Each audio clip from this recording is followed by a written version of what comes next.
Hi, if you've been following my shorts, you'll know that recently I went to Glasgow. Caught up with a few friends, Sam, Steve, Dave and Mike. I'll put a picture of us sitting having lunch on here so you'll see all they all are. And I'll tag them all in the bottom and put all their Instagram accounts. I don't think David overly uses his Instagram much anymore, but I'll put it in below this anyway. I've put a few pictures at the beginning and I'll put the same ones at the end of this. They're not formatted for this YouTube video, but I'll chuck them on anyway. So why am I making this video? So I know a lot of you still follow me for the street photography stuff, and I've been not doing street photography properly for ages. I've been using my phone probably more than anything, and this is the first time I take my Fujifilm camera out. So how did I feel about that? It's very weird. So taking a camera out again, for some strange reason, I just about knocked and banged every single button. And I'll tell you what happened. Because I haven't used the camera for a while, it's been sat in the drawer, it's gone dead. I quickly started it back up again, put some settings in it, and off I went out shooting because I wasn't paying attention. When I went out, I kept knocking the screen, I kept knocking buttons, I kept knocking it into this picture mode, that picture mode. In fact, I just about knocked it into every mode I didn't want to knock it into, to the stage where I shot half the day on some mad film stimulation that I didn't want, so I had to delete all those. So then when I got back, I realised what was wrong with the camera. It wasn't set up the way I'd normally set it up, so I've sorted all that out. So it just goes to show, when you take time out from doing something and you're not using a pro body camera, which I wasn't at the time. I was using an XT30, I think. But what happened was, when you're using a pro body, you can't knock all that stuff anyway. But because I was using a slightly different body that I wasn't used to, just because I wanted to go out with some friends and use the tilt out screen, I knocked everything, and it really drove me insane throughout the day, to the point where I just bunged it on auto in the end and tried to turn the rear screen off and everything as we were walking along, and it didn't ruin my day, but when I got back I just thought, oh shit, I've got some really good shots there I can't use.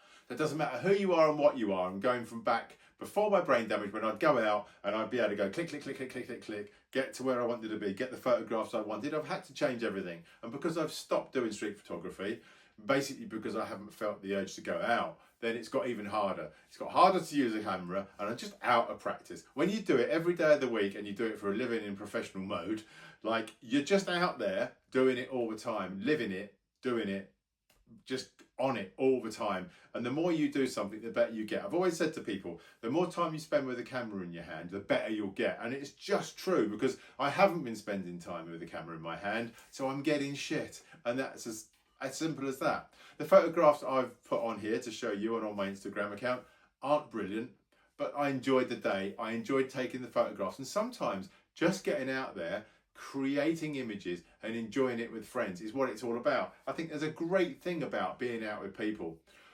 And since I've stopped working for Fujifilm and I've started doing things on my own, going out on my own has become a bit boring. And I want to try and put something together with Warren or Barry or someone in the future, or even get Jane out there to go and film me again. But I'm just not feeling it at the moment. I think I need to get myself back in to shooting. Now, if you've been watching my shorts, you'll understand this. I'm walking 10,000 steps a day, every day until February time. Because then when I've actually finished that walking project, that is, I'll have walked 10,000 steps a day non-stop for 2 years. I don't want to not do that, and one of the reasons I'm doing it is because I was doing it with my dog before he died, and I just want to finish that off for him and me. So around about February time is when I've actually finished walking non-stop for 2 years, 10,000 steps a day. After that, and the easiest time for me to do that is in the morning. I get up, I go out and I do it, because then it's done and it's finished.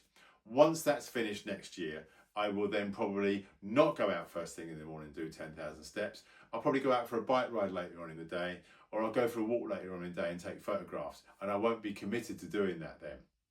So from probably February next year, I will probably be making more stuff. I'm definitely taking more photographs, and then I'll be thinking about making more videos for YouTube, shooting street photography. But I need to get back in the swing of it first.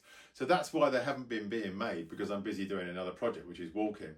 I'm still doing my 352-week self-portrait reflection project. I got a couple of those from when I was in Edinburgh. I haven't shot one this week. That reminds me I need to do one this week. And thank you for everyone that's joining in with that. I don't know what we're going to do next year. I always set a new project for Instagram and Facebook in January. So we'll see what we're going to do. I have been joking that I'm going to do a water bottle project because of this mad size everyone takes water bottles out, but I don't think that'll work. But we'll see. We'll see how it comes up. Anyway, I am going to not make a promise, but I am going to start doing more photography next year. But I'm just not going to have time this year because I've got to do my project. I've got to do my, I've also got a lift in the British in February as well. So once all that's out of the way and all that's going on, I'll probably have more time for my photography. Anyway, I'll leave you with some photographs that I took in Edinburgh. Thanks for watching. See you on the next video.